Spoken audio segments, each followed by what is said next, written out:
બને છે ને આવું ઘણાના ઘરમાં. ઘણા બહુ પૈસાદાર થઈ ગયા, બાપા જરા ગામડિયા હોય, મોટા મોટા તમારી પાર્ટીઓ ચાલતી હોય. જૈનના ઘરમાં તો ના હોય દારૂની પાર્ટી, એવું માનું છું, પણ પાર્ટી હોય. મોટા મોટા ડોક્ટર મિત્રો આવ્યા છે, બાપની ઓળખાણ પણ ન આપે. ખરેખર રડવું આવે છે. આ કઈ સંસ્કૃતિ આપણી? અને પણ એ જ કર્યું. જો ખરાબ નિમિત્તોમાં જશો તો આપણે સારા હોઈશું, તો પણ આ બધું આવી જ જશે. માટે એક જ કયા કરું છું કે સારા નિમિત્તોમાં જ રહેવાની કોશિશ કરો. સત્સંગ, ભગવાનની વાણી સાંભળો, દેરાસર, વ્રત, નિયમ, પચકાણ, સામાયિક, પ્રતિક્રમણ. આ સારા નિમિત્તો જ આપણને ખરાબમાં નહીં જવા દે. અને કદાચ ગયા હશું તો પાછા લાવી દેશે. માટે સત્સંગ જ કરો તો સારા બનવું છે, આત્માનું કલ્યાણ કરવું છે, એની આ વાત છે. ખરાબ જ બનવું છે તો કોઈ વાત નથી. ભગવાને પણ કહી દીધું, છોડી દીધા બધા. અભવી જીવોને ભગવાને પણ ના પાડી દીધી. અહીંયા મારે પણ આ બોલવાનું છે જ નહીં.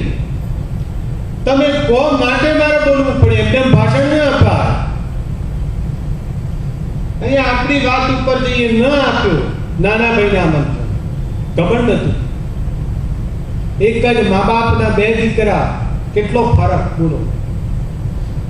એક જ મા બાપના બે સંતાન.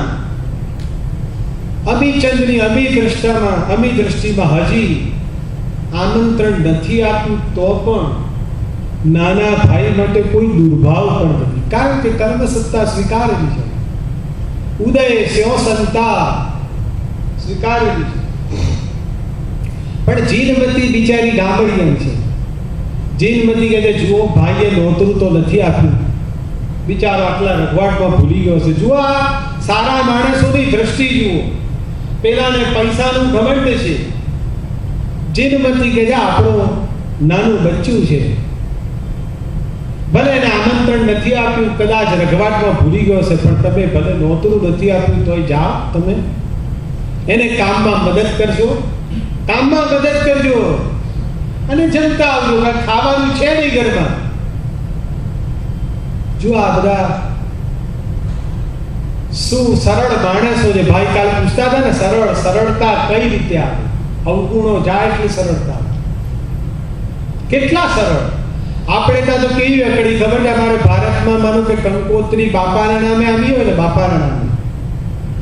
બાપા ગયા છે બહાર ગામ,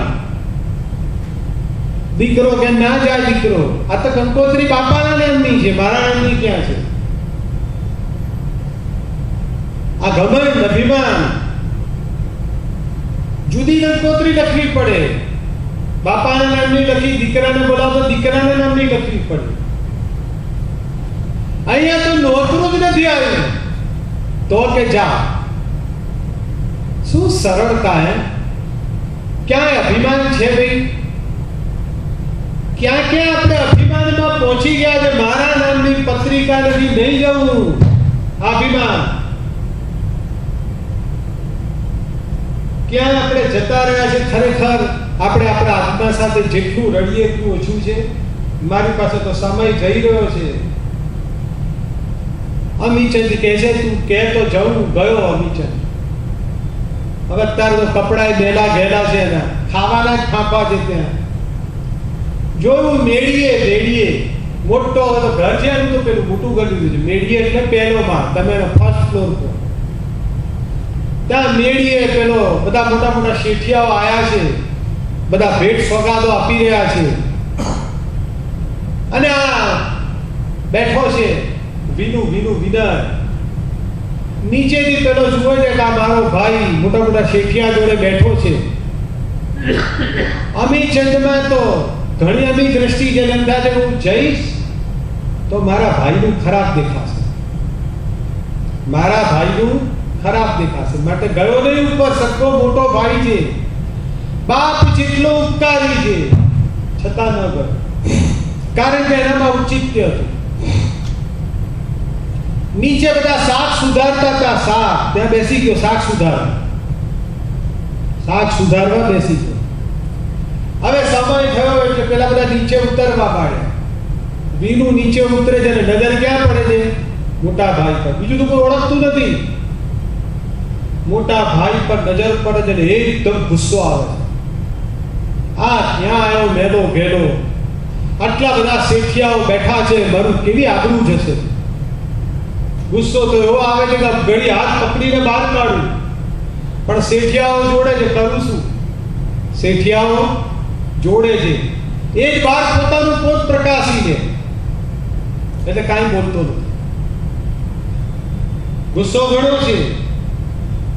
જુઓ, વર્ષોનો ઉપકાર ઝીલીને મોટો થયેલો નાનો ભાઈ આટલી હદ સુધી જાય છે.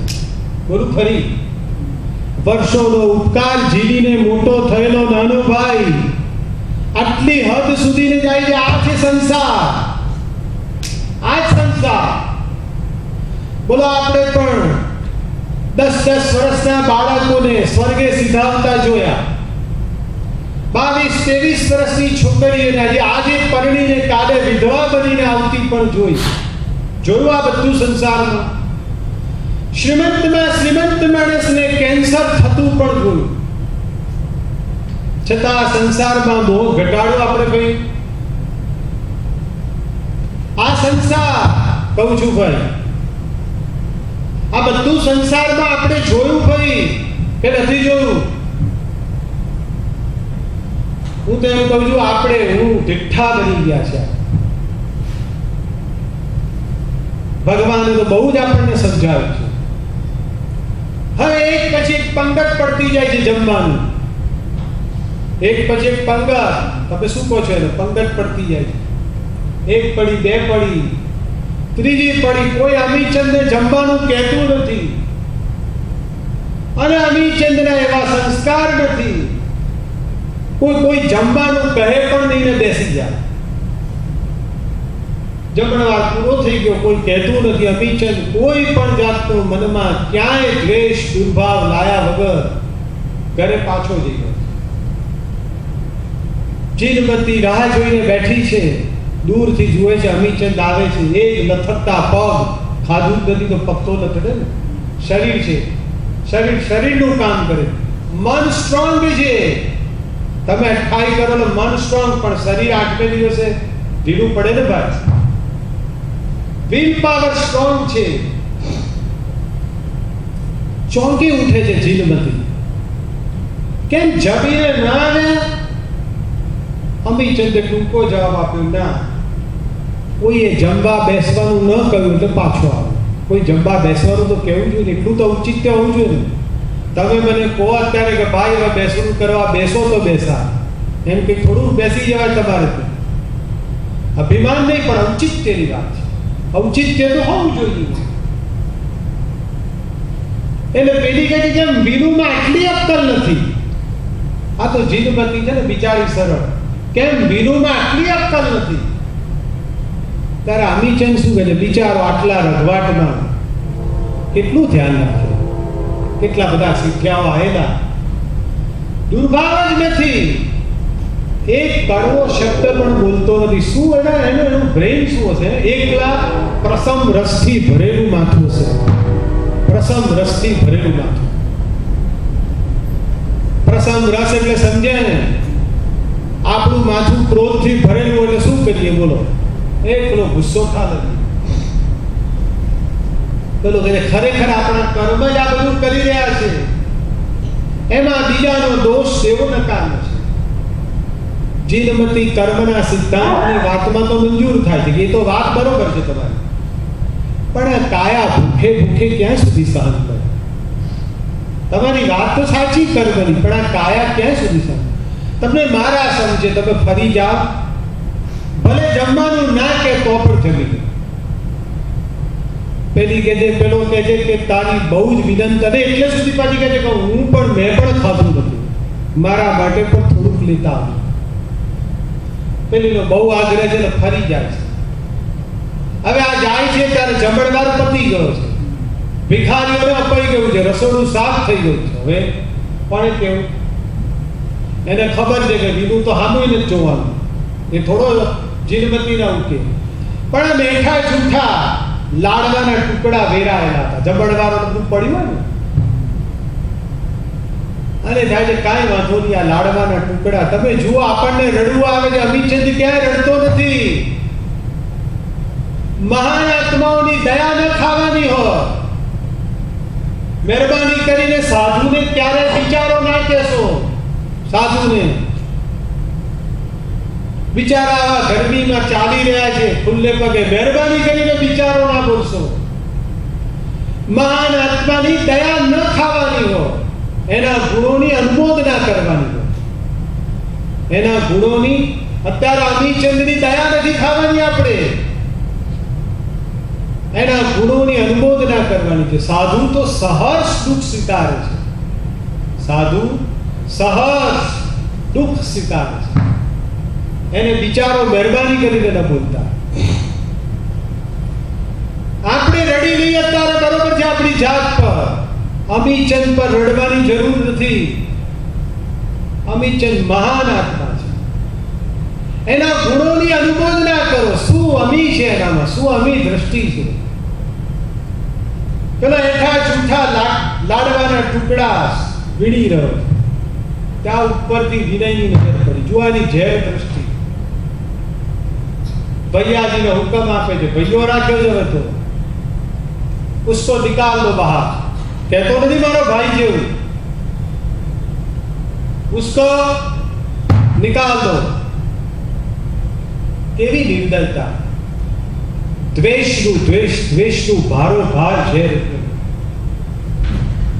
ભૈયાની દેખથી અમીચંદ જતો રહ્યો.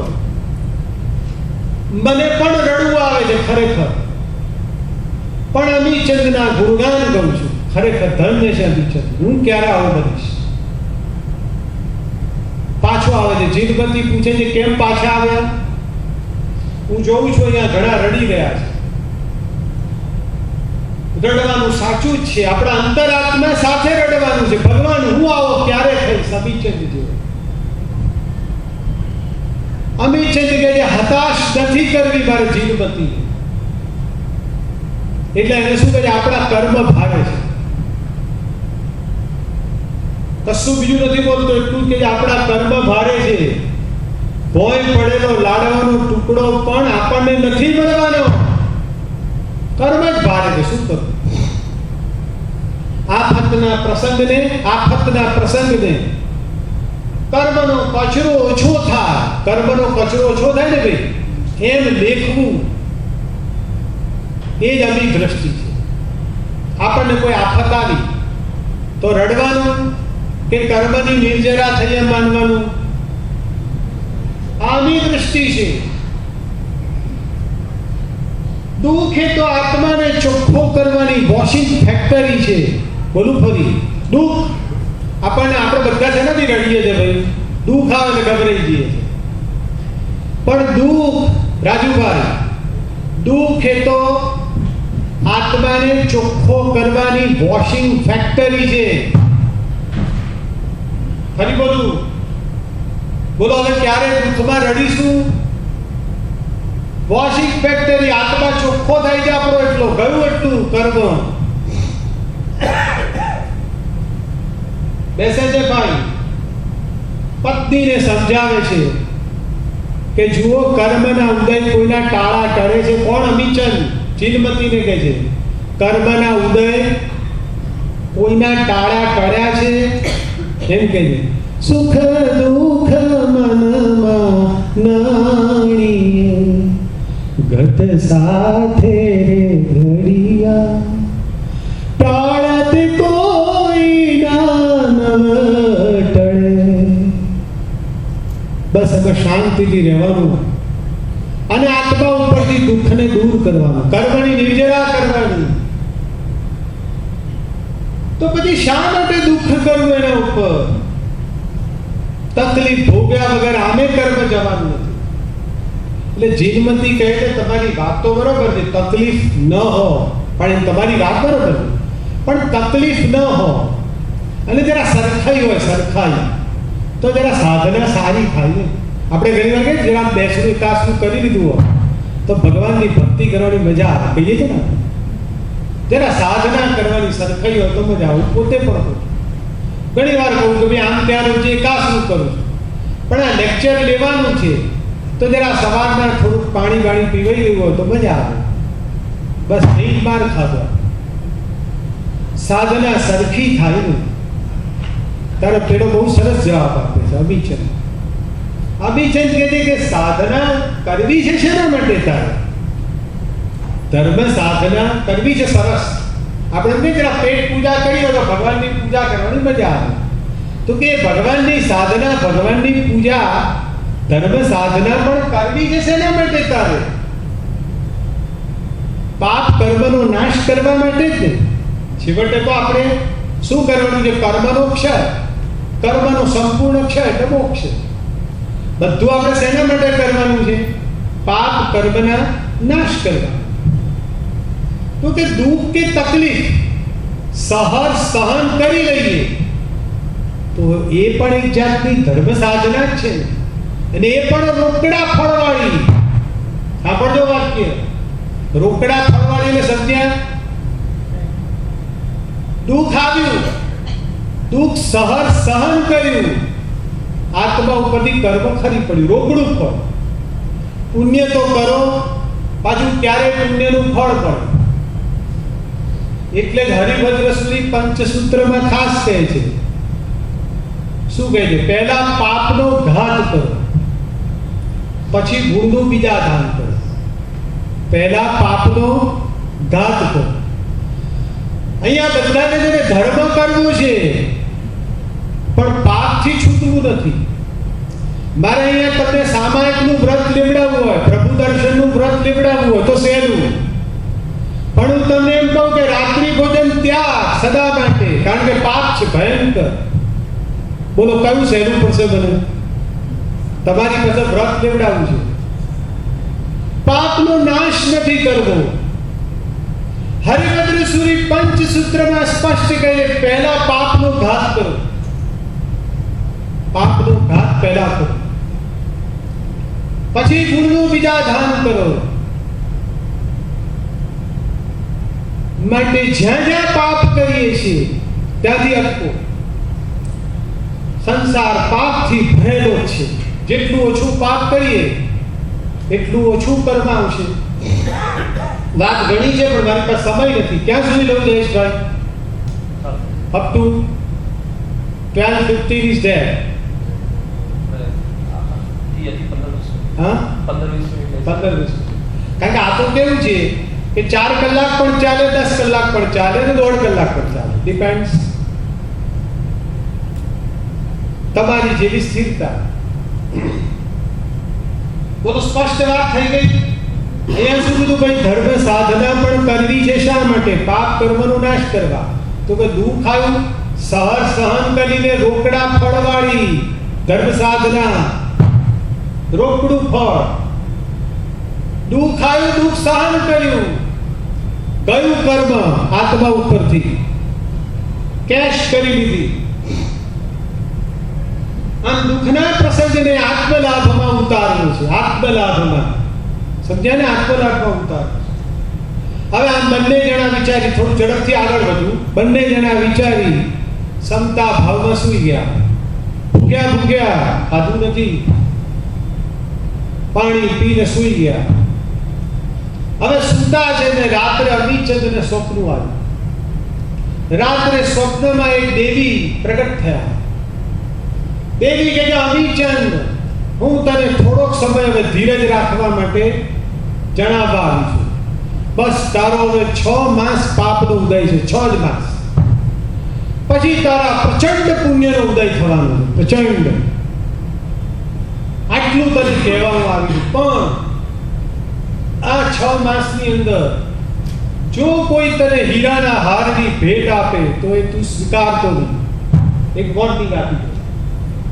હીરાના હારની ભેટ આપે તો એ તું સ્વીકારતો નહીં. સૂઈ ગયો. એમાં સપનું આવી ગયું. હવે સ્વપ્ન આવ્યું એટલે ઉઠી ગયો. હંમેશા સારું સ્વપ્ન આવ્યું હોય, દેવી આવી છે સ્વપ્નમાં, તો શું કરવાનું? પછી રાત્રે સૂઈ જવાનું. પછી નહીં સૂઈ જવાનું. અને ખરાબ સ્વપ્ન આવ્યું હોય તો સૂઈ જવાનું. આખી રાત ધર્મ ધ્યાનમાં ગાળે છે. કલ્પસૂત્ર વાંચો છો ને ભાઈ, કલ્પસૂત્રનો અભ્યાસ કરો છો ને. ત્રિશલા માતાને જે સ્વપ્ન આવ્યું, 14 સ્વપ્ન આવ્યા, એના વિશે સ્વપ્ન શાસ્ત્ર વિશે જૈન શાસ્ત્રમાં જે કીધું છે ને, દુનિયામાં કોઈની તાકાત નથી સ્વપ્ન શાસ્ત્ર રીતે આટલું કરી શકે. કોઈ શાસ્ત્રમાં તાકાત. એટલું બધું સ્વપ્ન શાસ્ત્ર વિશે જૈન શાસનમાં કીધેલું છે. શું નથી કીધું જૈન શાસનમાં?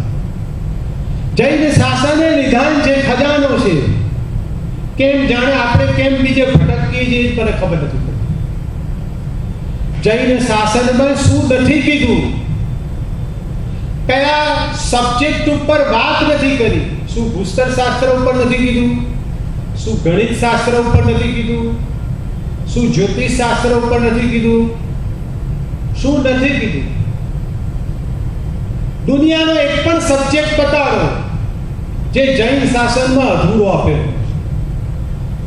છતાં આપણને બીજાનું ડેલ કાર્નેગીનું પુસ્તક વાંચશે, જિંદગી આર્ટ ઓફ લિવિંગ, પણ ભગવાન મહાવીર કે જે જિંદગી આમ જીવાય એ નહીં વાંચે. કારણ કે ઘર કી મુર્ગી દાલ બરાબર કઈ પડી જ નથી જૈન શાસનની. અહીંયા પેલો આખી રાત હવે ધર્મ ધ્યાનમાં પૂરી કરે છે. બાકી સવારે ઉઠે એટલે જીનમતીને જણાવે છે મને આવું સ્વપ્ન આવે. બહુ સરસ, ચાલો હવે આપણે કર્મ સત્તાનો સ્વીકાર કરી 6 મહિના પૂરા કરી લઈશું. પછી અમીચંદ પ્રભુ ભક્તિ કરવા જાય છે, પ્રભુની પૂજા કરવા જાય છે. એ પ્રભુ પૂજા કરીને આવે છે એટલે જીનમતી પ્રભુ પૂજા કરવા જાય છે. એ દરમિયાનમાં એક સાધર્મિક આવે છે, જૂનો બાપ દાદાનો ઓળખાણ આવે. પૂછતો કાકા આ તો બધું નવું ઘર છે. સાધર્મિક ઘરમાં આવે છે અને આખો તાક પામી જાય છે. ક્યાં શ્રેષ્ઠી એના બાપા અને ક્યાં તાર અમીચંદની દૃષ્ટિ, તાર ખાવાના ફાંફા છે. તાક પામી જાય એટલે હવે એને ઘરમાં બહુ રહેવું મુનાસિબ લાગતું નથી. પણ એને એમ થાય છે કે આ સાધર્મિકને મદદ તો કરવું છે. પણ અત્યારે ખિસ્સામાં કાંઈ નથી.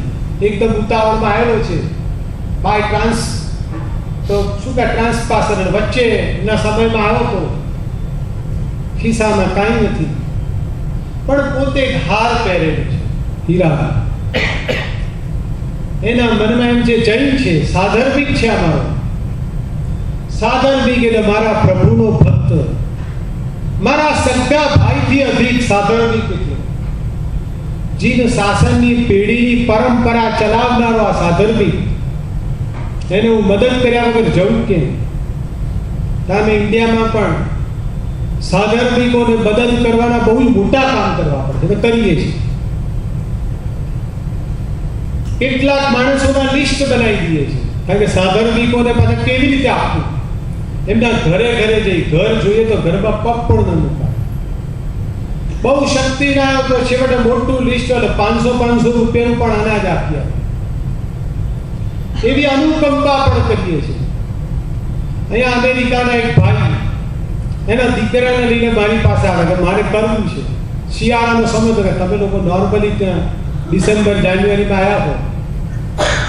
રાત્રે 12 વાગે મારી ગાડીમાં બેસાડી અને થરથરતા માણસોને એના દીકરાએ જ્યારે બ્લેન્કેટ ઉડાડ્યો ત્યારે મેં જે એ માણસ અને એના દીકરાની ખુશી જોઈ, મને એમ થયું કે આનામાં શું જનરોસિટી છે. પણ આપણી વાત અહીંયા હતી કે સાધર્મિકને મદદ કરવી, ગરીબોને અનુકંપા કરવી એ ખરેખર આપણું શ્રાવકનું બહુ જ અગત્યનું કર્તવ્ય છે. ભલે આપણે પર્યુષણનું કર્તવ્ય સાંભળતા હોઈએ પણ બહુ જ અગત્યનું કર્તવ્ય છે. મારો સાધર્મિક, મારા જૈન શાસનની પરંપરા પેઢીને ચલાવનારો આ હીરાનો હાર એના ગળામાં પહેરાવી દે છે. પેલો ના પાડે છે, એકદમ યાદ આવે છે હીરાનો હાર, પેલી દેવીનું સપનું. પેલો એટલું જ વાક્ય પડે છે, સાધર્મિકને પાપમાં ન પાડો, મારી પાસે અત્યારે બીજું કાંઈ જ નથી. આ હાર પહેરાવી ગળામાં ભાગી જાય છે, જતો જ રહે છે. ક્યાં ગયો એ પણ ખબર નથી. બહુ થોડું ટૂંકમાં વાત કરું છું. 5-10 મિનિટ પછી જીનબત્તી પૂજા કરીને આવે છે. આ શું, હીરાનો હાર તમને ના પાડી હતી ને, શું કરવું પડે, ક્યાં જતો રહ્યો પણ ખબર નથી. કઈ નહીં, હવે આટલા કર્મો તો આપણે સહન કરીએ છીએ, આ બી જોઈ લઈએ શું થાય છે. હવે પૈસાની સખ્ત જરૂરિયાત હતી એટલે હીરાનો હાર વેચવા જાય છે.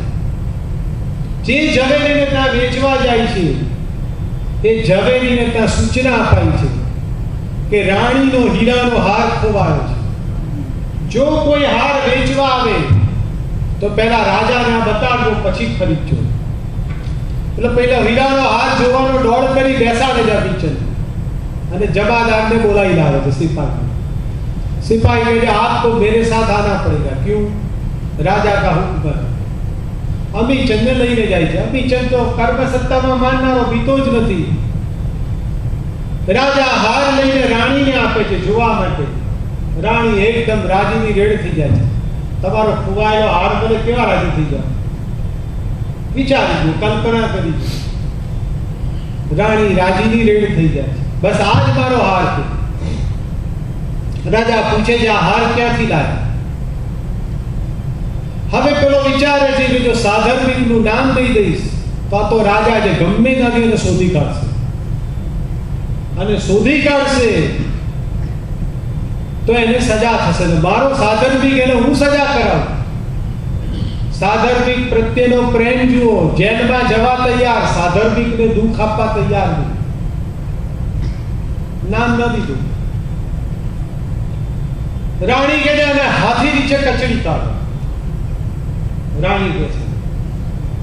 રાજાને આવીએ તો રાજા કહે છે એમ નહીં, અત્યારે હજી ગુનો નક્કી નથી થયો. હજી તો એ એમ જ કહે છે, કોઈનું નામ નથી આપતો. હજી ગુનો નક્કી નથી થયો, માટે એને હજી સજા ન અપાય. એને અત્યારે જેલમાં પૂરી દઈએ. જ્યારે આ નક્કી થશે ત્યારે આપણે સજા કરીશું. જેલમાં પૂરી. વિચાર કરો, એક વખત તો શ્રેષ્ઠી પુત્ર અત્યારે જેલમાં આવી ગયો, પણ જેલમાં પણ શું કરે છે? કંઈ જ નહીં. હરિહમ ગુરુ ધર્મનું શરણું લે છે. બસ વાલા પ્રભુને યાદ કરે છે.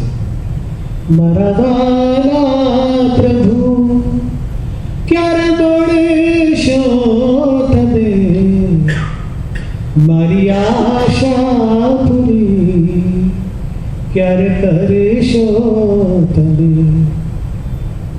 વાતો તો ઘણી છે. ધર્મનું શરણું લે છે. સત્વ જળહળતું છે, જળહળતું સત્વ. કેવું સત્વ છે?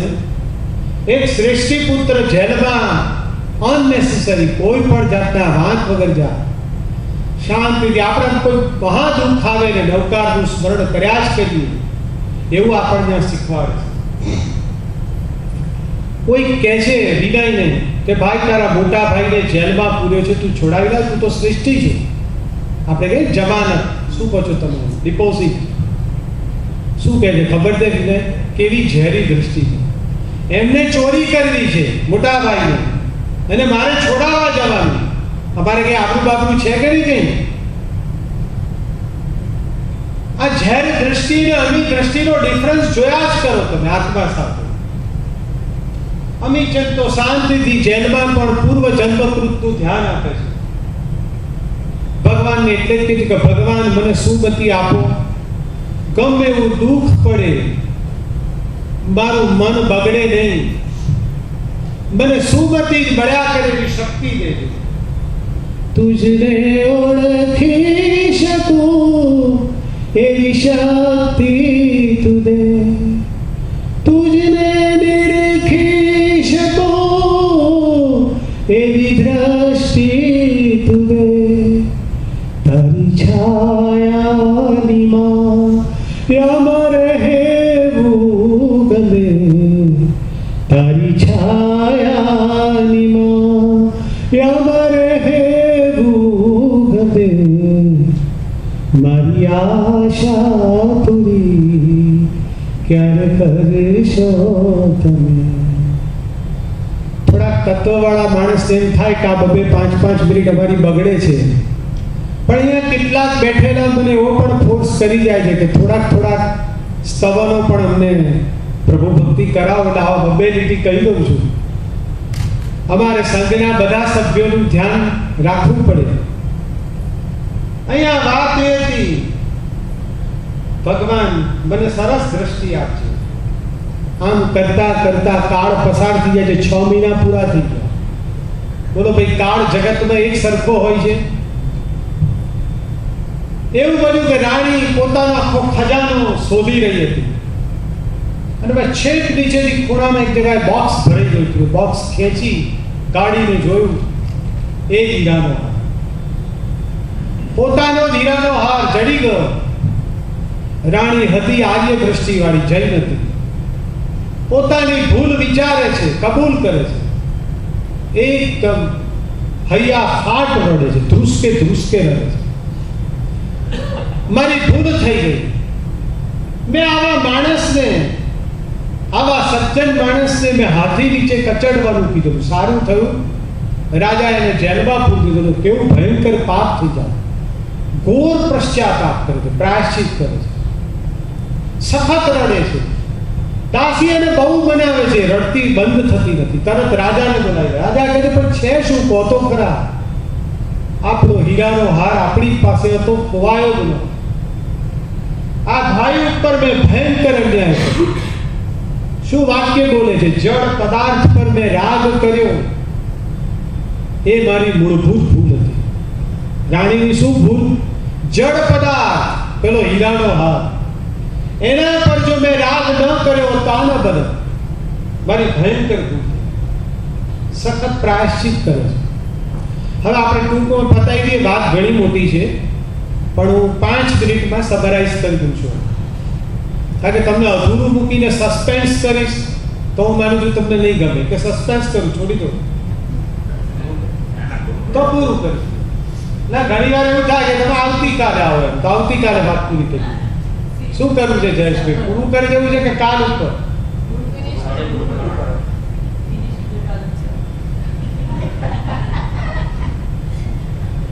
હવે રાજા રાણી, આપણે ઝડપથી 5 મિનિટમાં પૂરું કરીએ. રાજા રાણી જેલમાંથી અમીચંદને છોડાઈ લાવે છે. જેલમાંથી ક્યાં આવી ગયા? મહેલમાં આવી ગયા ભાઈ. જેલમાંથી મહેલમાં. આ તો કર્મસત્તાની કરાર જ છે ભાઈ. વિનયચંદને પણ આ બધી ખબર પડે છે, પણ હજી એને તો દ્વેષ જ છે. હવે રાજા કે પેલો અમીચંદ કહે છે કે હવે મને ઘરે જવા દો, મારી પત્ની 6 મહિનાથી આંસુ સારતી હશે. રાજા કે એમને હું પાલખી મોકલું છું. જીનમતીને બોલાવીએ છીએ. જીનમતીને મહેલમાં બોલાવે છે. જીનમતીને પણ એ જ વાત કરે છે કે રાજા ને રાણી, અમારી ભૂલ થઈ ગઈ. તમારા પતિએ હાર ચોર્યો જ ન હતો. જીનમતીની અમી દ્રષ્ટિ શું બોલાવે છે? રાજા રાણી, તમારે માફી ન માંગવાની હોત. સાધુ મહારાજ આપણી આગળ માફી માંગે એ સારું લાગે આપણને? ન માંગવાની. અમારા પૂર્વકૃત કર્મનો ઉદય હશે એટલે આવું બધું બની ગયું છે.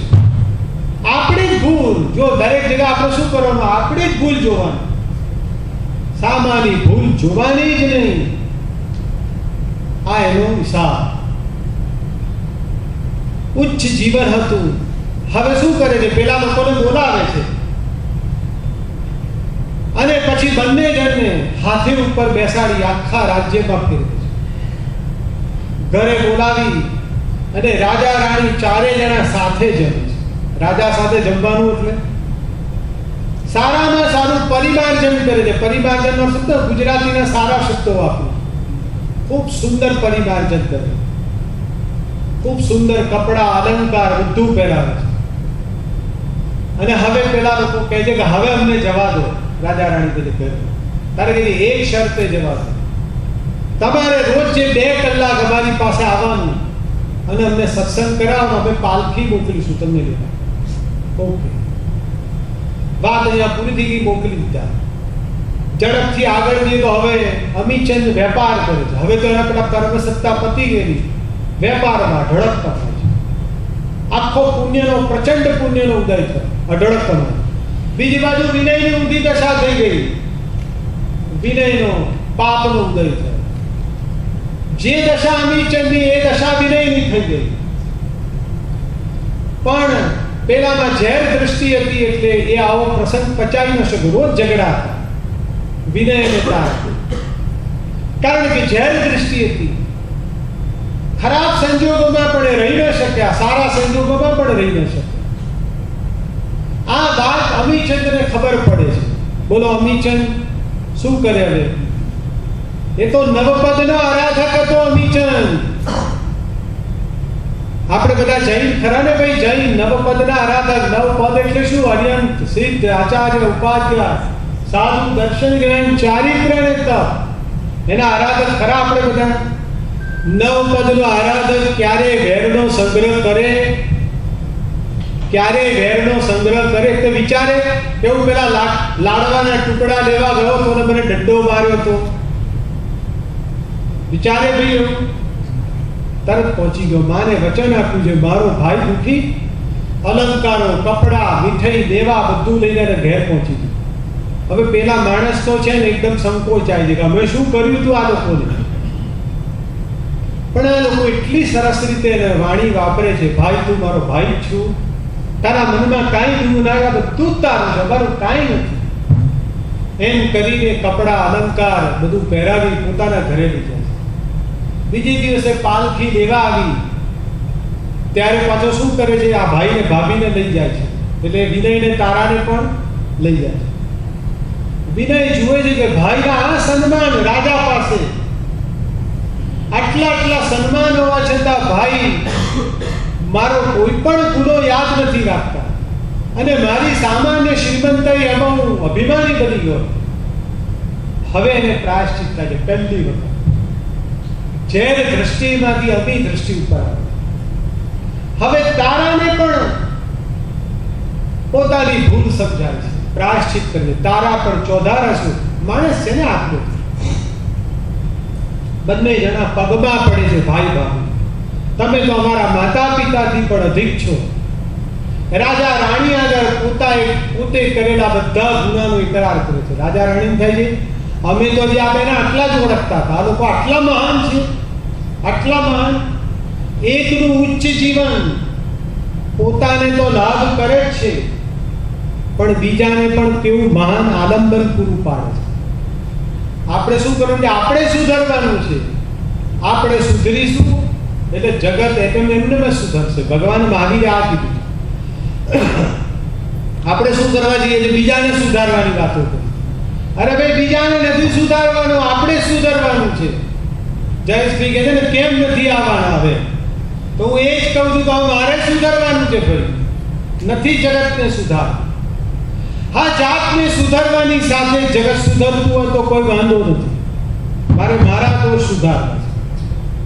અહીંયા પણ એ જ કહે છે એકનું ઉચ્ચ જીવન. ખાલી પોતાનું જીવન જોઈને આજુબાજુના સુધરી જાય છે. ભગવાન મહાવીરે પણ એ જ કહ્યું. ભગવાન મહાવીર કેવળ જ્ઞાન પામ્યા સુધી એક શબ્દ બોલ્યા નથી. ખાલી ગુજ્જ એક શબ્દ બોલ્યા, એ સિવાય એક શબ્દ બોલ્યા નથી. પણ પોતાનું આચરણ જ એવું હતું દુનિયા સમજી જાય કે ભગવાને શું કહેવાનું છે, ભગવાનનો શું સંદેશ છે. આપણે કહે ને મારું જીવન એ જ મારો સંદેશ. ભગવાને આટલું જ કીધું છે. ટૂંકમાં છેલ્લે એટલી વાત કરી દઉં છું કે પછી તો રાજા અને રાણી એમ કહે છે કે ભાઈ તારું જીવન જોઈને અમને એમ થાય છે કે આ સંસારમાં અમારે રહેવું નથી. રાજા અને રાણી દીક્ષા લેવાનું નક્કી કરી દે છે અને અમીચંદ્ર એમ કહે છે કે તારા ઉપર રાજ્યાભિષેક કરવો છે. તારા જેવો રાજા ક્યાંથી? તારા અમીચંદ કહે છે મારે ક્યાં સંસારના પાપો કરવા, મારે પણ દીક્ષા જ લેવાની છે. અમીચંદ્રને જીનમતી પણ દીક્ષા લે છે. જયેશભાઈ કેટલા લોકો રડી રહ્યા છે. બસ આજ ભુવન ભાનુસુરીની કમાન છે. ભુવન ભાનુસુરીએ કેટલાય લોકોના જીવન બદલી નાખ્યા. આપણે પણ આપણું જીવન બદલવું. રાજુભાઈ, તમારી આંખના આંસુ જોઈને મને આનંદ એટલે થાય છે કે કંઈક ને કંઈક આપણી જિંદગી સુધારીને જ જવું છે. આજે વાતો નથી સાંભળવાની, નક્કી કરી લો મારે આવાજ બનવું છે. છેવટે આવા ગુણો થોડા થોડા પણ કેળવવા છે, એ શીખવું છે. અને અમીચંદ અને જીનમતીએ પણ દીક્ષા લેવાનું નક્કી કર્યું. હવે વાત આવી વિનય અને તારા ઉપર. વિનય કે ભાઈ તમારો અત્યાર સુધી તો અઢળક ઉપકાર હતો, પણ આજે જે તમે મને આ મારી દ્રષ્ટિ ખોલી નાખી, મારા આત્માનું કલ્યાણ કર્યું, એ તો મહાન ઉપકાર છે. મારે આ સંસારના પાપ નથી કરવા, મેં બહુ કરી દીધા. વિનય અને તારા પણ દીક્ષા લેવા તૈયાર. વિનયનો એક પુત્ર, એ પુત્ર ને હવે રાજ્યાભિષેક કરે છે. એ વખતે અમીચંદ પોતાની બધી અમીચંદ પુષ્કળ કમાઈ ગયો હતો, પછી પોતાની બધી સંપત્તિ 8 દિવસનો મોટો જિનેન્દ્ર ભક્તિ મહોત્સવ કરે છે. શું કરવાનું ભાઈ? આપણે ક્યાંય સારો પ્રસંગ હોય તો હેપી બર્થડે કેક કાપવાની. શું કરવાનું? જિનેન્દ્ર ભક્તિ મહોત્સવ, મારી વર્ષગાંઠથી આજે મારા 3 લોકના નાથનો શ્રાદ્ધ મહોત્સવ કરીશ. આવે આવું કે હેપી શું બધું આ ગાંડ પણ આપણને લોકોનું વળગી ગયું છે. મહાન આપણા વંશ વારસોના આપણે વારસ છીએ. એ જમાનામાં લોકો, તમે વાંચો બધી ચોપડીઓ, જે જૂના જમાનાની એક જ વાત, કંઈ પણ પ્રસંગ આવ્યો, ભગવાનનો મહોત્સવ. 8 દિવસનો મહોત્સવ કર્યો. જિનેન્દ્ર ભક્તિ આખું ગામ હિલોડે છે. એક અમીચંદની અમી દ્રષ્ટિએ આખા ગામની કાયા પલટ કરી નાખી. બહુ લાંબુ કહેવું નથી, સેંકડો અમી ભરી દ્રષ્ટિનું આ પરિણામ હતું. વિનય અને તારાના ઝેર ઉગાવી નાખ્યા. રાજા અને રાણીની દ્રષ્ટિ તો ઉચ્ચ જ હતી, પણ એમની અમી ભરી કરી. ખરેખર આ અમી ભરી દ્રષ્ટિ કેળવવામાં આવે તો આપણે તો ન્યાલ થઈ જ જઈએ છીએ, પણ બીજા બધાનો ઉદ્ધાર કરે છે. લાંબુ કહેવું નથી, ઘણી વાત છે અંદર, પણ આજની વાત કરતા ભગવાનની આજ્ઞા વિરુદ્ધ કંઈ પણ બોલાઈ રહ્યું હોય તો ત્રિવિદેવ ઈચ્છા નથી કરો.